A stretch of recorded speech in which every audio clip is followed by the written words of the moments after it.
so many ways for them to approach team fights. And with this Farsa, where Suns was heating up in the previous game, to allow them to really piggyback off of that. But same can be said for BTR. I think that their lineup is pretty solid in a way that it has a lot of options. Kill Squad Shogun! He popped the Revitalize, but he is going to eventually go down unless Fitz can take him out. Oh, what a guiding wind save, but now can he bob and weave? Oh, Shogun tried. First blood go in the hands of Lutpi. What a move. What a plan, man. That's interesting. But at the same time, would they achieve anything out of that? Maybe this is the only time that they can do that, you know? And it happens to be in game number 4, so I think it's safe, because if they want to extend the series, then that's really some sort of the early game shenanigans that they really wanted to utilize. And the thing is, they only had to pop the flicker onto Lutpi, so there's not much that they had to do for that one to work. It did work. First skill going in for ONIC. Yeah, this is the XP lane is just kind of funny because it's a Barrett and a Hylos, you know, and like we mentioned in the draft, you usually don't see some of these heroes in those roles. They're going to go for Lutpi, though. Niall's up here, but Lutpi's tanky enough. You really can't commit to that. So one of the things is XP expected to be kind of a dead lane, right? It's mostly what they're capable of doing when these turtles come up, especially now that it's on their side. They want to go ahead and have those level 4s. If you think about value, though, who's the better value? The Glorious Pathway ultimate for Hylos or the Daytona's Welcome from Lutpi? Yeah, it really depends on the situation, I feel like. But generally speaking, most of the situations, I feel like 90 to 10 is going to be the ultimate coming out from Lutpi. The Daytona's Welcome. Especially with all these top XP laners, I feel like they have been so good controlling and piloting this Barretts, and they're very sneaky with it, and I'm just happy to see a lot of good stuff from them. Oh yeah, Joker just laying down his own pathway to death, it felt like on that one. That's going to be a kill going over. They're looking for more. Emon, a little bit late to that, but they do find a Kelra. Good pickup in response by BTR, although the turtle went to ONIC. Yeah. I think you're happier if you're BTR, actually, because ONIC giving away some kills is always bad when it comes to the first turtle fight. I feel like kills are more important, but because of that, oh my god, Keyboy. What a snag. That's the reason why we say the Ruby is somehow a counter to the Fanny. Yeah, this is going to be trouble. Guiding Wind. Oh, good usage. Don't run Wolf King. Feathered Airstrike down. Emon bobbing and weaving, using the stun too. He's actually going to be able to survive. Really good usage of his own kit to stay alive in that Feathered Airstrike. Good play there. But now there's some more pressure. Kyrie's going to be a little bit too late to that, but he is going to take a green camp over. And you can see he's got a lead now, a level ahead of Niall. Niall getting caught in that bush was very detrimental to him, at least for now. Yeah. I don't want that to happen at all. It's going to be some movements here coming out from ONIC here in the bottom lane, where you have to now think about Kara, because you're fine with the other heroes already, right? Lutpi is fine, Keyboy is having a great time, Sans is definitely having a great time, and Kyrie by extension is safe. So you're gonna have to think about Kelra now if you're ONIC. How do you activate this Paquito? It seems like the response is to force some rotations into the first turtle, or in the second turtle, I mean, where it is nearby the Kelra lane. Okay, so at this point, what do you look for if you're a BTR? You know you had not really a chance in that last turtle, so now you want to go ahead and try to make it happen. Obviously, Shogun, you're going to have to watch where he puts down this Glorious Pathway, but Lutpi is pretty much doing the same thing. So Shogun just doesn't want to get caught into a Daytona's Welcome and thrown into the opposing team while the rest of the team isn't ready. So buffs are secured. Kyrie's going to go ahead and make his way. Same thing with Niall. He's got both of his. So it's going to come down to an entire team fight for this one. Actually, Purple's just coming up. Daytona's Welcome on Niall as he's thrown out already. Eternal Guard going in and knocking them up. But Moreno is gone. And now without Moreno, this is a tough one. Bigatron is just going to have to give this up. So Turtle should just go over to ONIC. He's going to grab his purple buff and rotate in. Malefic Gun, first item rush for Emon. He needs the range here. So ONIC, easy take on this objective. Yeah. It took a lot of effort from BTR to be able to find their way into that fight, but in the end, it wasn't enough for them. It was a difficult scenario to be in, I would say. But at the same time, it's proven that ONIC is just better at team fighting at that point. And especially because they're equipped in the early stages. This early game comp that they have with the Barretts, with the Paquito, it's just way too good. But this time though, they're just utilizing the Ruby as well as the Farsa just efficiently. Be always a threat, you know? Because if you're BTR, you're always afraid. There could be a bush play that Keyboy can do with the flicker on hand. So up top, Kelra. Oh!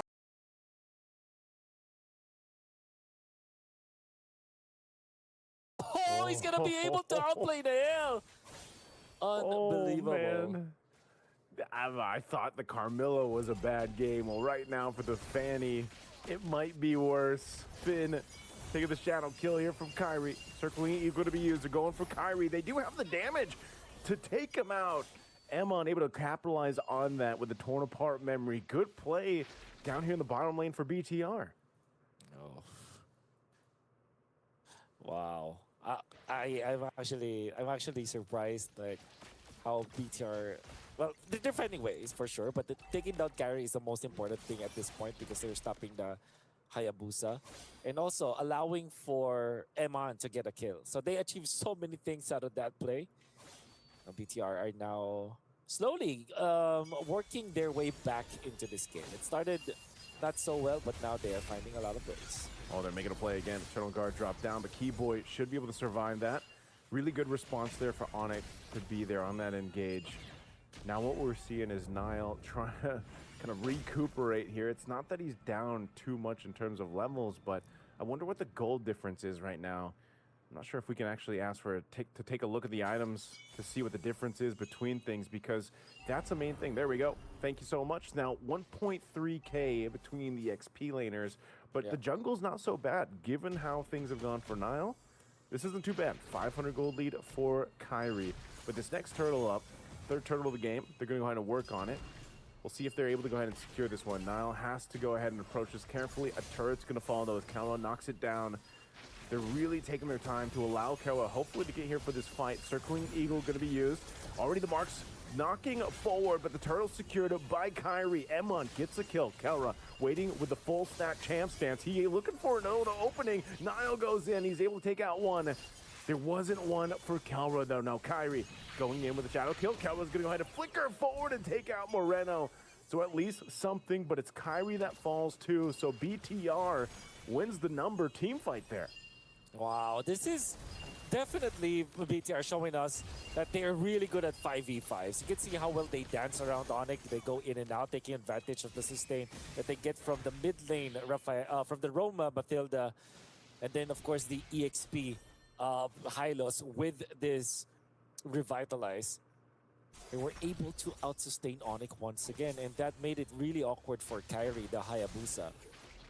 As we have said many times in this series, it's very awkward for assassins to work around sustain, to work around Matilda as well as, you know, maybe Rafaela. This time Matilda and a revitalized Hylos. And what ends up happening is that Emon is just able to just stack up, just keep on attacking whoever is in front, who's facing for ONIC. And then when the turn apart memory opens up its windows, Emon is just there to collect. Yeah, this is, it's looking a whole lot like what we saw back in 1 and 2, man. Games 1 and 2, Bigatron by Vitality somehow finds these ways to get themselves back. I mean, again, think what Nile has had to go through. The amount of pressure being caught, you know, by Keyboy on the Ruby and everything else, getting killed by Kelra. But he's still able to go ahead and do this. And now, even if Kelra surprises him, he takes a couple punches, he's not, you know, he's not going to get bursted down so quickly. So Nile's going to continue to put pressure across the map. ONIC now has to shift their focus for that to make sure that Nile's just not pushing elsewhere, pushing turret down eventually, and able to get real estate across the map. Both junglers doing the same thing here up on the top side now that Lord is spawned. It's gonna be tricky now because every single lead that ONIC was able to build has now been erased. Of course, there's 1,000 lead ONIC right now has, but it doesn't feel as impactful as it should. And again, another good start by ONIC, but one good team fight from BTR was enough for them to turn things around. It's because of the positioning that we're seeing from BTR, the sustain that they have, understanding properly why and how this kind of composition works. Like what are the ins and outs of a Matilda kind of composition, and how do you utilize it, and how do you win against assassins with it? ONIC are still the first ones to put themselves in front of the Lord. Vexana down in the bottom lane, not showing himself just yet. A tricky situation now for ONIC. Lord is at 50. Okay. Moreno might get here in time. They actually delay this Lord take. And Niall's getting his buff, so it's going to reset. So even with that information, they're able to go ahead and handle that wave a bit, at least so it's even. Now Niall and Moreno will be back for this fight. ONIC is respecting the potential setup here that BTR can pull off. Surely. Kyrie has reset his buffs again. One more cycle, double buff. Bottom lane being controlled by Keldra. Keyboy is there to help a little bit. They want to make a play. They want to make a play on Keldra. They're going to drop the Eternal Guard. They get the Terrify off, but they miss a little bit. Keldra's trying to get away. The cable, though. He's 1 HP away. That Eternal Guard quite hurtful, but he's actually going to be able to go back to the base, and now can they get back in time? This is Flying Clouds, so they will be able to travel very quickly. Again, a big factor here is the map that they're currently playing on, the Clouds being able to bring them back quickly, reposition themselves. So a good attempt by BTR to try to take out Keldra, but it just didn't happen. Did force out the flicker onto Keldra, and Moreno will have his flicker first. It seems like they have already started with the Glorious Pathway, but no commitment just yet, even after circling Eagle Daisu. It's interesting that BTR are wasting some of their ultimates just looking for an opening. I think they're really just trying to delay ONIC and make them second guess this. One of the strengths, again, of having a Matilda, and it looks like even ONIC doesn't know if they want to fully commit to these mind games of BTR, as the Lord is just dragged back and forth between both squads. Looks like Niall's got something else in mind. He wants to go ahead and take the purple buff. He wanted to see if Kyrie would rotate for it, so he's going to take it away. Win a crown for Finn. This could have been also part of the plan, man. Just wait for some of these defensive items to be available to make it happen. They know that this Lord alone could potentially get them to the base turrets of ONIC, and vice versa. Loopy, half health, taking some damage here. Shogun as well, he's quite low. They're gonna go for Loopy. Loopy pops it, pops it, Daytona's welcome, but he was so low, he's gone. They're gonna set it up in the mid lane as Shogun goes next, and Niall's gotta get out of there because he's low. So now it's gonna be a reset. He's gonna go back to base, and ONIC will reset as well. The pokes of coming out from BTR was enough for Lutpi to be forced to make that play. Albeit good catch coming out from Lutpi, but he was far too low. So when he popped the Daytona's welcome on the right target, the damage was too much for him to handle. He was taken out. And Keyboy had to pop the flicker just to salvage that fight. So it's an XP for XP trade-off. But flickers, battle spells, I mean, gonna be more available for BTR in just quite a while. So ONIC really has to delay this for themselves. Oh! Huge Eternal Guard dropped down, and Kyrie goes down too. It's a double for Niall. They knew that Keldra was down to the bottom wave, and they set it up, and now in the mid lane, they're going for Keldra. Keldra, he's got stacks, he's got some shields, but he's all against the world. For BTR. Oh my God, Moreno. The problem for ONIC for the longest time, and showing no signs of stopping, my man. And now, look at them knock into the front door. They just want to take this turret out. They're going to be back up here. BTR knows it. They're happy with the base turret for now. They still have the Lord to go ahead and spawn and start marching forward. But man, oh man, what a setup from BTR. Taking a look at the items here, Wolf, you see what they've got available. I mean, even the Brute Force breastplate now for Niall is why it's so difficult to actually burst him down, you know, to kill him down. He's in, and even enough to kind of work around that is just how does ONIC play the long game here? The long map is what they're dealing with. And that moment of Kalra being on the bottom side made this happen. Now they're going for the bottom turret. They still got to deal with the Lord here. They're going to go ahead and try to clear out the last cannon minion. Kalra will be able to do that. So they maintain the base bottom turret. Tier 2's all down. ONIC sees a BTR knocking at championship point for this one. But they'll clear out the waves and they manage it well as the Lord goes down too. Morella's just playing out of his mind in this whole grand final. Even in the game that they've lost. Oh. Still Moreno playing so well, and this game, he is a problem for ONIC. They just want this base turret, little fake out here. Glorious pathway drop down, Eternal Guard, they're going for T-Boy, he's quite low, picks up the immortality.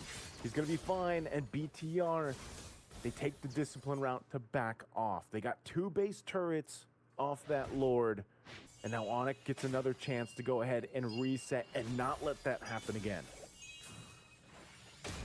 It's really dicey spot here for ONIC. You know one thing that's fortunate for them is that the Lord will spawn onto the short lane, where their short lane is the side that was pushed up, and their long lane, they still kept their turret intact in that in that lane, so they still have a fighting chance. But now we've reached critical mass for BTR. The Fanny has been a problem, and now is a full problem with this brute force breastplate, so that there is additional anti-CC that you get. So that means that the small amount of crowd control that they have with the Ruby is definitely not going to be enough anymore. And he is also tankier, so gotta be careful about that, mindful about that. ONIC also does not have a marksman, so at this point in the game, he can only do so much with the Paquito. You will need the help of your teammates, which means that a 5-man wipe coming out from ONIC is difficult to pull off. You really have to slowly trickle down BTR if you want to score that. So everything is just difficult now for ONIC. It's crazy how, again, the story happens. It looks like they're going for a sandwich play to cut off Lutby. He has no stacks. He could be in trouble. Pops the flicker. They're going to go and crash down on him. Eternal Guard again, and Loopy is gone. Without the stacks of Feathered Airstrike, he's going to be stunned by Shogun. Good play. Emon still alive as Kalra gets a shutdown. But again, the stun comes through as Keyboy falls, and now Kalra on the run. He's quite low. A quarter of the health. They're going to chase him down. He has the shields, though, so he's going to be fine. But they got a wave to deal with. Down bot and BTR without Nile, though. I don't think they can get much more, even though they're in the base here, unless ONIC decides to go ahead and go for a defense. They're going to try to make something happen. Glorious pathway drop down. Finn goes in. Do they want to lock onto the base here? They're trying to delay this as much as they can. But again, the combos come through. Kelra picks up an immortality, but he's going to be in trouble and taken down by Emon. And Moreno goes in with a flicker. It's a double for Emon. The setup for the Maestro, a triple. And they're looking to end it here. Can he get the Maniac? They don't even need it. They're going to go for it and then the base. And there you go. Bigatron by Vitality. They want to go for more. They want the Savage, but they don't care.